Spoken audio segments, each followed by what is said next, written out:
Bonjour à tous et bienvenue sur Crypto Signal. Donc aujourd'hui, grosse journée pour Bitcoin. On navigue autour des 41 800, 42 000 dollars. Donc je vais vous expliquer ce qui a provoqué ce mouvement et à partir de là, vers où le prix serait censé se diriger à partir de maintenant. Donc pour moi, je vois beaucoup de choses en order flow. Donc ça va être une vidéo qui va être beaucoup basée sur l'order flow et ça va être une vidéo aussi qui va poser des questions fondamentales très fortes puisque Bitcoin arrive dans un cas d'usage qui est théoriquement son cas d'usage le plus fort, c'est-à-dire un pays qui est débancarisé et qui potentiellement essaye de arriver à avoir l'accès à la bancarisation et l'accès aux transactions, y compris avec les autres pays, grâce à Bitcoin. Et vous allez voir que beaucoup de questions vont être soulevées par rapport à ça aujourd'hui. Donc je passe tout en partage d'écran. Vous voyez la bougie du jour, hein, elle est relativement énorme. Euh, donc voilà, je pense qu'on a fait un plus 11 dans la journée, voilà, c'est ça. Plus 11 dans la journée, donc c'est super au niveau des portefeuilles d'investissement, etc. C'est vraiment plutôt une bonne chose. Maintenant, il faut comprendre ici que tout ça dépend de l'order flow. Est-ce que ça a été un short squeeze? Est-ce que ça a été un vrai mouvement d'achat au spot? Ou alors est-ce que ça a été principalement drivé par les leviers? C'est-à-dire qu'on vient liquider ici des shorters, c'est ce qu'on va regarder tout à l'heure. Donc restez bien jusqu'à la fin de la vidéo. J'en profite pour faire l'appel à l'abonnement. N'hésitez pas, si vous aimez ce type de vidéo, à poser un petit like, ça prend 2-3 secondes, un petit clic, un commentaire pour m'encourager à faire ça. Je ne vends pas de formation, ni de PDF, ni quoi que ce soit. Je suis simplement quelqu'un qui passe du temps à faire des vidéos totalement gratuites. Donc du coup, ce serait votre moyen que de m'encourager à continuer à le faire. C'est très chronophage, donc n'hésitez pas. Donc je continue là-dessus et pour moi principalement la journée du jour, elle a été drivée par un rebond ici des actions tech. Vous voyez ici les 100 plus grosses actions tech américaines qui, elles aussi, font un joli rebond. On voit que ici, sur l'amplitude totale de la journée, on est autour de 4%, ce qui est assez énorme pour les marchés traditionnels, hein. Ça correspondrait sur Bitcoin à plus que ce qu'a fait les 10% de Bitcoin. Donc du coup, voilà. Le Dow Jones, ça n'a pas énormément performé non plus aujourd'hui. Ça n'a pas été une journée de dingo. Voilà, le Dow Jones qui fait plus 1 et le SP500 non plus, ça n'a pas été une journée complètement dingue non plus. On voit ici que bon, c'était pas l'ouverture, mais 1,64, voilà, et en fait depuis l'ouverture, ça c'est l'amplitude de la journée, mais depuis la clôture d'hier, on est plutôt sur du moins 0,24, c'est ce que vous voyez ici, c'est-à-dire qu'on va clôturer en dessous. Et pareil pour le Nasdaq, vous voyez qu'ici on va clôturer en dessous du niveau de la clôture précédente. Donc là, ça nous mettrait à, voilà, c'est ça, moins 0,70, Nasdaq moins 0, enfin 0,80. Donc voilà, le VIX qui stagne ici autour des 30, donc c'est des niveaux assez forts hein, pour le VIX, pour la volatilité sur les marchés. C'est l'indice de la peur sur les marchés, le VIX. Donc du coup, quand il touche les 40, en général, c'est pas très bon signe et ça présage, comment dire, un sell-off derrière ou quelque chose de pas très joli. Donc on fera très attention à cet indice qui est le VIX dorénavant. J'en reviens donc sur Bitcoin.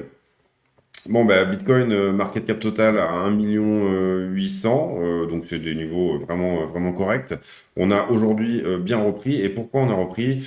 D'abord pour plusieurs raisons. D'abord, je pense réellement que Bitcoin aujourd'hui est à un moment où il est dans son grand test, le cas d'usage de Bitcoin, le vrai cas d'usage qui est de dire on sort un pays entier qui est quand même un pays continent, c'est un assez gros pays, à la fois militairement, stratégiquement, etc. On sort un pays entier du système SWIFT, donc du système de transaction bancaire, le code SWIFT que vous avez quand vous voulez faire un virement vers l'étranger. Donc à partir de là, bien évidemment, les gens vont se dire bon bah il va falloir qu'on trouve une solution. Et là, vous voyez qu'aujourd'hui, le rouble a pris une grosse tarte. C'est-à-dire qu'on a un rouble qui a perdu, qui est monté jusqu'aux 130 roubles pour 1 euro. C'est vraiment énorme en termes bah, ça fait une monnaie qui perd, au pire du pire de la journée, 35% de sa valeur.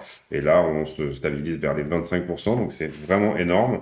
Les Russes ont été obligés dans la journée de doubler les taux d'intérêt, c'est-à-dire que vous essayez de capter, de garder l'argent en rouble en rendant plus intéressant la rémunération que vous donnez à ceux qui le font, hein. C'est-à-dire que si aujourd'hui vous placez en rouble, en valeur monétaire, sur des obligations monétaires, donc pas sur des marchés, mais sur des obligations monétaires, vous allez à l'instant T être 2 fois plus rémunéré que hier. Donc, ça, c'est très important à comprendre. Un pays entier qui voit son pouvoir d'achat diminuer de 30% dans une journée, c'est relativement énorme. Et là, bien entendu, on comprend que le monde entier essaye de pénaliser la population russe, qui n'est pas forcément d'accord avec tout ce que fait Poutine, mais ça, c'est pas la question. Essaie de pénaliser la population entière russe, à la fois à l'intérieur du pays comme à l'extérieur, de manière à déstabiliser politiquement son pouvoir exécutif, tout simplement. Donc voilà, ça il faut bien le comprendre. Et puis ici, on est sur des gens qui vont retirer leur argent des banques, qui potentiellement retirent leur argent du rouble pour acheter du dollar ou alors du Bitcoin, bien entendu. Donc ça peut expliquer en partie de la demande au spot pour le Bitcoin aujourd'hui. Ça peut être une partie des explications. Donc voilà, je vous ai donné une double explication là, je pense que vous l'aurez compris, de cette hausse, qui est d'une part Bitcoin qui... tiens, là, on est en train de faire une jolie bougie, je pense, en 30 minutes, ouais. En 15 minutes, ouais, en 5 minutes. Ouais, on est en train de faire une bougie de 1000 $ en 5 minutes, en même temps que je fais la vidéo. Donc comme ça, au moins, vous pourrez bien comprendre ce qui se passe. Donc j'avais parlé, moi, de cette poche de liquidité au 42, il y a de ça plusieurs jours, en disant il y aura certainement un niveau à prendre là, à cet endroit-là. Là, vous voyez ça pump vraiment fortement, donc c'est relativement une bonne chose. Pendant que je vous parle, 43 000. Donc du coup, ça peut expliquer voilà, un peu plus de demande au spot, plus des actions tech qui rebondissent. Et pourquoi les actions tech rebondissent? Et là, je vais continuer un petit peu là-dessus. C'est que, en fait, finalement, les gens se disent, avec ce contexte très guerrier autour et très militaire, la Fed ne pourra pas, en mars, donc la Fed a une réunion dans 15 jours, ne pourra pas réaugmenter ses taux de manière aussi importante que ce qu'on avait pensé. Vous voyez qu'ici, le pourcentage de gens qui pensaient, ne serait-ce que hier, que les taux seraient remontés entre 0,25 et 0,50, il était de 76% et il a fortement augmenté dans la journée là. Donc il y a énormément de gens qui pensent ici que la Fed ne va pas réaugmenter ses taux. Je ne sais pas si c'est dans les news. Le marché, inflation, rate expense for expense, share energy, shares in non, pas vraiment, mais bon, c'est forcément ce que s'est dit le marché aujourd'hui à l'instant T. Et finalement, il y a un réarbitrage, c'est-à-dire un retour des investissements vers le risk-on. Et c'est quoi le risk-on? Ben, c'est les actions tech et c'est Bitcoin. Bitcoin est un risk-on, c'est une action risquée. C'est comme une action tech très risquée. Donc on considère que c'est un asset à risque. Donc l'arbitrage se fait de ce côté-là.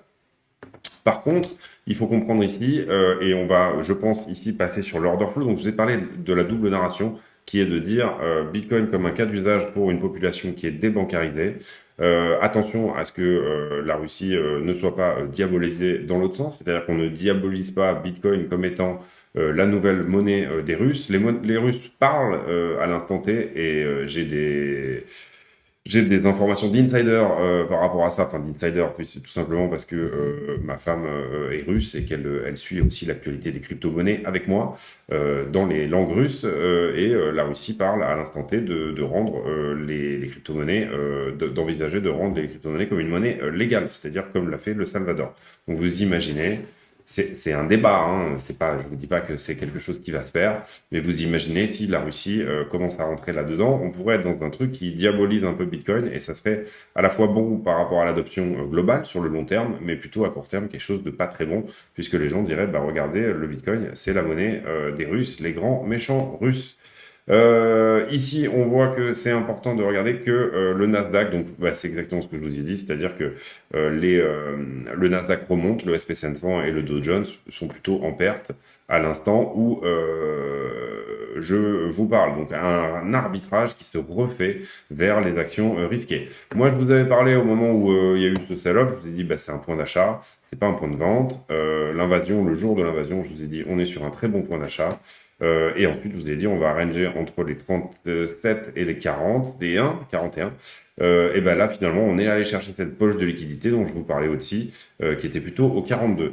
Si jamais on va voir, et là du coup ce ne sera pas tout à fait à jour, mais si jamais on va voir sur Kingfisher quelles sont les poches de liquidité à prendre à nouveau autour ici du prix, et ben vous voyez qu'on on vient d'absorber celle-là là, à l'instant pendant la vidéo, hein, le prix est allé chercher celle-ci. À partir de là, est-ce qu'on va aller reprendre aussi celle-ci au 46 000 dans la soirée? Je ne sais pas, mais je ne pense pas. Je pense pas pourquoi. Et là, donc, du coup, vous avez compris que je suis passé sur l'order flow. J'ai fait un petit peu de news et je suis passé sur l'order flow, donc le sentiment. Donc, on a eu une analyse graphique, donc technique, une analyse fondamentale et une analyse de sentiment. Les trois piliers de l'analyse de marché, c'est très important de faire les trois quand vous analysez une monnaie ou un marché. Donc là, on est là au moment où j'ai fait la capture, on était à 40 500. Mais vous comprenez que là, toute cette poche de liquidité-là est en train d'être prendre là, ici, à l'instant T. Donc, aller au 43 600, on a des bonnes chances de le faire, là, tout de suite, là, dans l'immédiat. Ensuite, est-ce que le prix va se retourner dans l'autre sens parce qu'il y a eu énormément de longueurs qui sont rentrées? C'est ce qu'on va regarder maintenant. Donc, on va faire vite fait un petit saut sur le carnet d'ordre. Carnet d'ordre, vous voyez qu'ici, on avait des ordres, on avait assez peu d'ordres à la vente, donc c'est pour ça que le prix est monté très fort là ici. Il y avait peu d'ordres de vente à l'instant T. C'était pas comme ici où c'était un peu plus difficile de traverser tout ça, il fallait plus de force. Là, on y est allé tout droit pendant que je vous ai fait la vidéo en 15 minutes parce que tout simplement, il n'y a pas de vendeur. Il n'y a pas de vendeur en ce moment. L'offre, elle a été totalement absorbée. Donc, on a très peu de vendeurs à l'instant T. On en aura au-dessus. On a des gens qui vont reprendre des profits plutôt autour des 48. Mais là, à l'instant T, sur toute cette zone-là, vous voyez qu'on c'est très noir. Là, il n'y a rien. Il n'y avait rien entre les deux. Il n'y avait rien entre les deux. Donc, bah, on a pris cette poche-là. On va chercher cette poche des liquidités dont je vous parlais au 43 000. Et puis, à partir de là, je pense qu'on est même en train de pumper au 44, là. C'est joli ce qui est en train de se passer, là. Et ben voilà, on vient de prendre 2000 $ en 10 minutes. Je sais pas, c'est commencé il y a 10 minutes, c'est ça.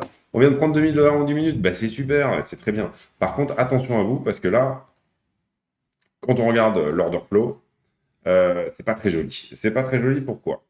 D'abord parce que ici, on est sur un funding positif, majoritairement, d'accord? Ici, on a fait un grand bond dans l'open interest. Vous voyez qu'ici, c'est des énormes positions qui sont toutes ouvertes en même temps. Ça veut dire que le prix a même pas eu le temps, ça s'est fait en 5 minutes, hein, sur une bougie de 5 minutes.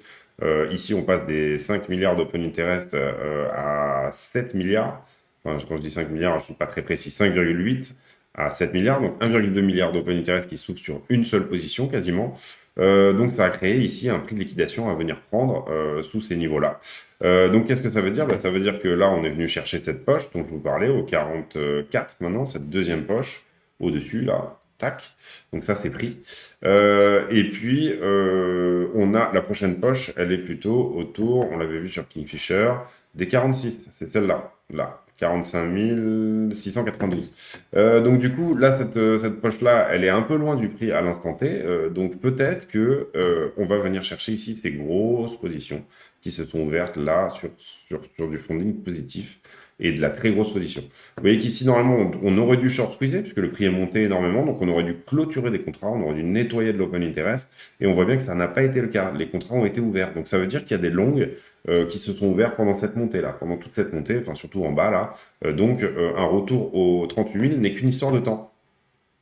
Donc attention à vous, et c'est pour ça que souvent les débutants sont un petit peu attrapés par ce type de mouvement, parce que ce sont des mouvements qui sont voués à aller chercher des poches de liquidité et ensuite à se retourner dans l'autre sens. Là, je vous montre les fortes liquidations en levier, les forts niveaux de levier et les forts niveaux d'open interest, de liquidation, c'est-à-dire les prix de liquidation. Vous comprenez que tout ça va être nettoyé à l'instant T. Ou alors, s'il ne l'est pas, c'est qu'on a des très grosses positions qui s'ouvrent ici en short et que le prix décide plutôt d'aller chercher ces grosses positions en short à l'instant T.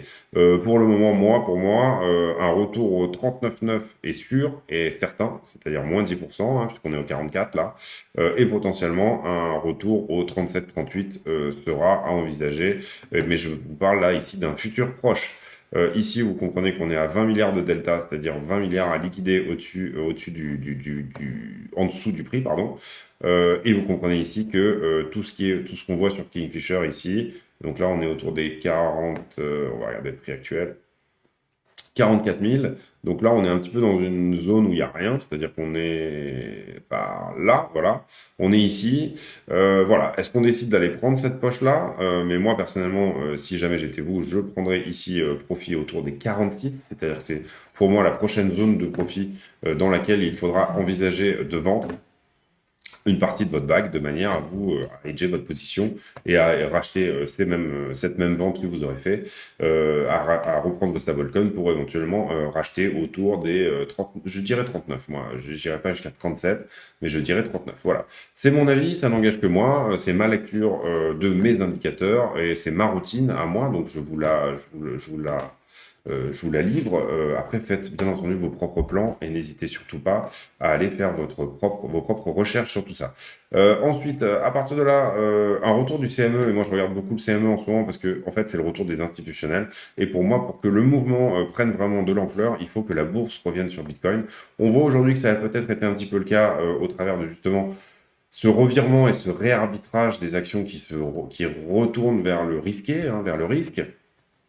Alors que c'est pas ce qu'on aurait pensé au moment où la Russie envahit l'Ukraine, on aurait plutôt été en train de dire, pardon, excusez-moi, en train de dire, non, il faut tout vendre, tout ce qui est risqué, il faut acheter de l'or, il faut, voilà. Ben non, c'est pas comme ça que marchent les marchés. Les marchés, ils fonctionnent. On a pricé cette news sur toute cette invasion a été pricée avant. Le jour de l'invasion, on libère le prix et c'est ce que je vous ai expliqué sur la vidéo que j'ai faite ce jour-là. On libère la narration, c'est-à-dire que le prix se relibère, il reprend un petit peu sa vie et même si les nouvelles à la télé sont mauvaises, finalement, les nouvelles à la bourse, elles sont plutôt bonnes. Donc, écoutez, à partir de là, où est-ce qu'on est et qu'est-ce qu'on a? Puisqu'on est monté autant, on va essayer un petit peu de voir déjà un petit peu où on est en termes de chartisme maintenant. Et donc, on revient là ici sur le technique. Une fois qu'on a repris les trois, on refait un tour sur le technique pour avoir une forme de visibilité sur ce que pourrait faire le prix à l'instant T. Bah là, aujourd'hui, du coup, ça va nous donner une sacrée belle bougie. Et aujourd'hui, c'est la clôture monthly, hein. C'est-à-dire qu'on est le 28 février, donc le Bitcoin va clôturer son mois. Hop, oui, il est parti en cours en Bitcoin. Donc du coup, qu'est-ce qui pourrait se passer? Sincèrement, le top du top, c'est que on monte tout de suite ici au 46. C'est-à-dire qu'ici en monthly, on ferait une bougie d'avalement de la chute monthly précédente. Ça serait déjà une très bonne chose. D'accord? Donc ça, c'est important à regarder. Deuxième chose qui est importante à regarder, donc c'est la clôture monthly de ce soir, donc qui a lieu dans 1 h 15. Si on continue à monter comme on est en train de faire là, parce que là c'est assez bluffant quand même, vous voyez qu'ici on a cassé la poche des 42-43 et on est potentiellement ici en train d'essayer de réfléchir à aller prendre la poche supérieure, celle que vous voyez ici là, donc à 46. Si jamais on fait ça, c'est vraiment très bon parce que du coup en monthly, on aura prouvé que le prix peut casser au-dessus. Qu'est-ce qu'on a là qui peut nous en empêcher? Ben, on a cette résistance qui est la ligne de coup de l'épaule tête-épaule qu'on n'arrive pas à passer là depuis un moment, on n'arrive pas à clôturer au-dessus. Vous voyez qu'ici on galère, on a vraiment du mal à la passer en daily. Donc ça c'est une première chose. Deuxième chose, c'est-à-dire que là le prix a décidé, quand je vous ai parlé de cette invasion et quand je vous ai dit là magnifique point d'achat, le prix a décidé de totalement se libérer, sur fond aussi de potentiellement en fait que la Fed ne va pas remonter les taux aussi vite que prévu parce que l'énergie militaire qui est autour et la tension géopolitique ne lui permet pas de le faire. Qu'est-ce qu'on veut essayer de faire là? Bah, potentiellement, si on pouvait revenir jouer avec cette ligne d'axe, là, c'est-à-dire la ligne rose, ça serait plutôt une bonne chose. Cette ligne n'est pas une résistance ou un support, c'est plutôt une ligne d'axe. Donc là, on appellera ce grand pâté là le sell-off Russie, sell-off Ukraine. Et en fait, on s'est écarté de cette ligne d'axe pour plutôt venir essayer de retester la ligne d'axe verte. Pour moi, j'utilise beaucoup les lignes d'axe. J'avais tracé cette ligne d'axe il y a de ça très longtemps. J'ai tracé celle-ci aussi dès qu'on a recommencé à faire cette hausse. J'aime beaucoup les avoir parce que en fait, elles donnent une psychologie du mouvement. C'est-à-dire que si on s'oriente vers un ou l'autre mouvement, on sera plutôt en train de dire que en fait, ce mouvement-là n'existe pas. C'est-à-dire on revient rejouer avec cette tendance. Si on regarde cette tendance-là, bah, ça veut dire que tout simplement, le 28 mars, on devrait être autour des 57 000 dollars. Vous suivez la ligne DAX, vous prenez une date et vous pouvez vous dire, bah, en fait, le prix va se balader là-dessus si jamais il y revient. Si jamais il y revient. Si jamais il n'y revient pas, et si jamais on est juste venu chercher la poche de liquidité et que là, le prix se retourne, comme ce que pourrait nous dire l'order flow, et bien là, à l'inverse, on réintégrera potentiellement ici en temporisant un petit peu les 41, c'est-à-dire que ici, on pourrait se retourner assez violemment pour prendre très rapidement ses positions et puis ensuite revenir prendre légèrement en dessous et voilà, faire quelque chose comme ça pour repartir à la hausse ou à la baisse, c'est pas la question. Donc ça serait voilà, plutôt simplement, on se dirait que ce mouvement-là a été plutôt fait pour les dérivés, donc pour venir chercher les dérivés. Qu'est-ce que c'est là ici que cette ligne? C'est donc le 0,382 depuis 2020, vous voyez que c'est écrit là sur le côté. Hop. Donc ça, c'est le premier arrêt depuis mars 2020. Donc depuis la crise Covid, c'est le premier arrêt de la chute, c'est-à-dire les moins 40% de toute la montée qui a eu lieu depuis mars 2020. Donc ça, c'est un niveau très très important à reprendre aussi, hein. Ça fait partie entre la ligne de coup de l'épaule tête-épaule et ce niveau, on a vraiment un combat à mener pour passer au-dessus. Si on passe au-dessus, on peut savoir que rapidement, bah voilà, retourner plutôt autour des 50 000 n'est qu'une histoire de temps. Donc, retenez bien que à l'instant T, à très court terme, il est possible qu'on refasse un mouvement dans l'autre sens. Si ce mouvement est majoritairement shorté, c'est-à-dire que si là, quand on retourne au 37 ou 38, on a des shorts qui se créent au-dessus du prix. Là, sur toute la descente, on a beaucoup de shorts. À ce moment-là, on pourrait repartir et repartir encore plus fort. Moi, personnellement, je pense que ce double bottom me convient très bien. C'est-à-dire que je pense pas qu'on reperdra. Enfin, c'est une possibilité, hein. Tout dépendra bien sûr de ce que font les shorteurs et les longueurs et de ce que nous dira l'order flow. Mais je trouve que ce double bottom ici est relativement joli, propre. Et bien sûr, ce qu'on voudra faire, c'est casser ce niveau-là. À partir du moment où on casse ce niveau-là, on aura une structure en W qui sera créée, une structure en weekly quasiment, que je pense on pourrait voir en weekly. On va regarder ça. Hop, là, pardon. Hop, tac. Est-ce qu'on aurait un W en weekly si c'était le cas? Bah oui, voilà, il serait très joli derrière. Et ça, c'est une parfaite structure de retournement, hein. C'est-à-dire que si jamais on dépasse, d'ailleurs, on va y mettre une alerte. Eh ben, elle y est déjà. Elle y est déjà. C'est l'alerte ici que vous voyez au 46. Et ben là, on aura une très belle structure de retournement avec éventuellement de bonnes chances de refaire une structure derrière et d'aller rejouer plutôt autour des 58 ici. Donc, première résistance à casser, le premier arrêt ici, donc au 44 346. Deuxième résistance à casser, si c'est aujourd'hui, légèrement au-dessus, au 45 152. Réintégrer cette ligne d'axe serait très bullish et potentiellement pourrait nous emmener à 57 000 dollars autour du 28 mars. Voilà, ça serait vraiment le meilleur scénario, c'est-à-dire dans un mois, on serait autour des 60 000 à nouveau. Cette zone-là sera très très dangereuse. À l'instant T, moi je suis plutôt baissier en court terme. Pourquoi je suis plutôt baissier? Ben, vous l'avez vu, c'est à cause de l'order flow. Ce mouvement-là a été extrêmement longué. Ça, c'est pas naturel de voir, enfin, c'est pas naturel, c'est pas bon de voir tout d'un coup l'open interest prendre 1 milliard d'un coup. Donc, soit le prix décide à partir de là de venir chercher tout de suite ses niveaux, c'est-à-dire un retour au 38 pour repartir ensuite, soit le prix continue et laisse gagner ces gens-là.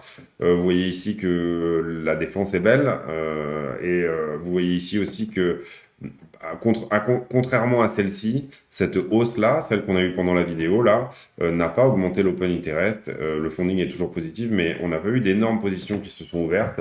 D'ailleurs, si on refait un refresh sur iBlock, je ne pense pas que ça soit le cas. Hop, excusez-moi pour le petit... non, voilà, vous n'avez pas beaucoup plus de positions qui s'ouvrent ici. Alors, des fois, iBlock, il lag un petit peu, c'est-à-dire qu'il a toujours 5 ou 10 minutes de retard. Mais bon, on le voit sur l'Open Interest que voilà, il n'y a pas eu énormément de grosses positions ouvertes sur ce nouveau rebond. D'ailleurs, quand je vous dis qu'il lag un petit peu, oui, il lag beaucoup, puisque là, on n'a pas la bougie manquante.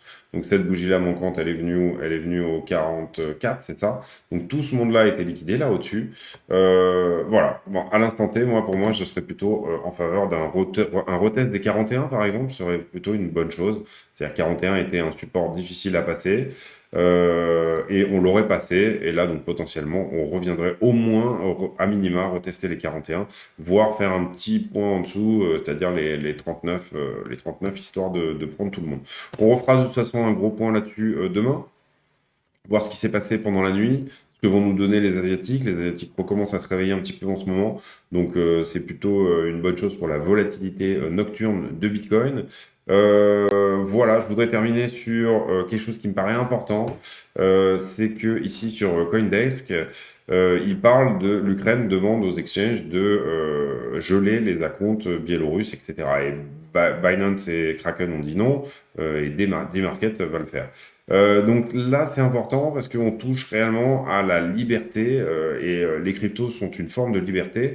Alors, bloquer les institutions financières d'un pays via le système SWIFT, bah, si c'est la seule arme que peuvent avoir à l'instant T les gens, bah, oui, mais les cryptos, ça devient un peu plus touchy parce qu'elles ont été créées justement pour que vous soyez libre et que vous soyez non dépendant du système bancaire. Donc ça m'amène encore une fois à vous donner, à vous dire à quel point c'est important que vos bitcoins d'investissement, tous ceux qui sont vraiment investis sur le très long terme, donc vos bitcoins vraiment Bitcoin ou Ethereum ou quoi qu'est-ce, hein, ce que vous voulez, doivent être mis sur des ledgers, que ce soit des MetaMask ou des ledgers physiques, parce que vous n'êtes pas à la merci qu'un exchange soit interdit dans votre pays, et y compris interdit en France. Donc voilà, ça c'est très important. Je pense que c'est vraiment vraiment important pour moi. Ensuite, donc je vous ai parlé de, oui, bon, je vous ai parlé de à peu près tout. Je pense que j'ai fait le tour. Dans les nouvelles fondas très intéressantes, c'est que il est possible que eBay accepte les crypto-monnaies dans un futur proche. Ils en ont parlé. Enfin, c'est une rumeur, mais il y a quand même pas mal il y a pas mal de signaux qui vont dans ce sens-là, donc c'est quand même une très grosse boîte qui accepterait potentiellement Bitcoin. Je vois bien eBay devenir une plateforme également de vente de NFT. Voilà, ils essayent de se renouveler, ils essayent d'être à la page, donc c'est plutôt une bonne chose pour BTC à l'instant T. Et puis aussi, donc très important, meeting de la Fed 15 et 16. Je crois que Powell va parler mercredi ou jeudi devant le Congrès aussi. Donc il y aura sûrement un petit peu de volatilité ce jour-là parce que il va donner le ton, je pense, de ce qu'il va pouvoir faire en mars. Powell, c'est le président de la Banque centrale américaine. Et vous comprenez bien ici que la hausse ou la baisse des taux d'intérêt est principalement la grosse narration du moment. Cette structure en W weekly, enfin en W weekly, oui, ou en daily, qui pourrait potentiellement se former dans les jours prochains. Et puis, très important aussi, comment dire, il faut bien vous informer, il faut bien faire le tri dans toutes les informations qu'on vous donne. C'est vraiment très, très, très, très important. Et puis, avoir du bon sens également, c'est-à-dire qu'il faut à l'instant T, moi, et là je parle par rapport à une partie de ma famille qui, par ma femme, par alliance, est russe et ukrainienne aussi. Il faut vraiment faire attention à la diabolisation d'une nation qui n'est. Enfin, c'est pas parce que quelqu'un est né d'un côté ou de l'autre de la frontière que il est nécessairement bon ou mauvais. Voilà, les Russes sont des gens adorables. Quand vous les connaissez, ils sont vraiment. C'est une nation qui est fantastique. Et donc du coup, voilà, malheureusement, il se passe ces choses-là aujourd'hui. Tout le monde n'est pas d'accord avec ce qui se passe, tout le monde n'est pas d'accord avec la manière dont c'est fait, mais c'est le peuple russe qui en pâtit. Et vous voyez qu'aujourd'hui, voilà, la rouble qui perd 30%, moi, ça me fait mal au cœur parce que euh, c'est des gens qui sont dans le pays directement, qui perdent 30% de leur pouvoir d'achat. Et finalement, on pousse les Russes plus à l'est, on pousse les Russes vers la Chine, vers l'Inde, vers d'autres horizons, alors qu'on aurait tout à gagner à être amis. Bien évidemment, il y a eu des choses. Il y a des choses compliquées avec le peuple ukrainien, mais ce sont deux peuples qui à la base sont frères.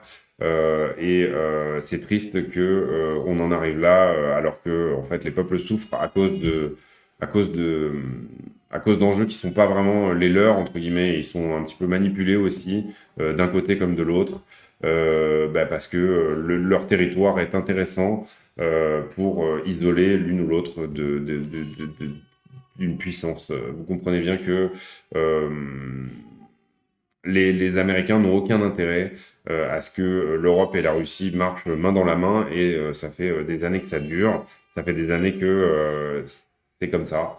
Et à l'inverse aussi, les Russes veulent exercer une influence sur tous les pays de l'Est, peut-être d'une manière parfois un peu trop appuyée. Voilà. Donc c'est tout pour moi aujourd'hui. J'espère que cette vidéo vous a plu. Voilà, pensez bien aux deux camps et malheureusement à ce que veut dire une guerre. Voilà, c'est quelque chose de vraiment triste, et c'est pas normal que on n'ait pas une meilleure information par rapport à tout ça. Voilà, c'est ça que je veux dire. Une meilleure information serait vraiment excellente. Quand bien même, enfin voilà, un peu moins de parti pris serait peut-être une bonne chose. Je vous souhaite à tous une excellente soirée. Merci de m'avoir regardé. J'espère que cette vidéo vous a plu. Si c'est le cas, n'hésitez pas à vous abonner, à activer la cloche des notifications. Et puis, on se revoit demain pour un nouveau point météo sur le BTC. Bonne soirée à tous.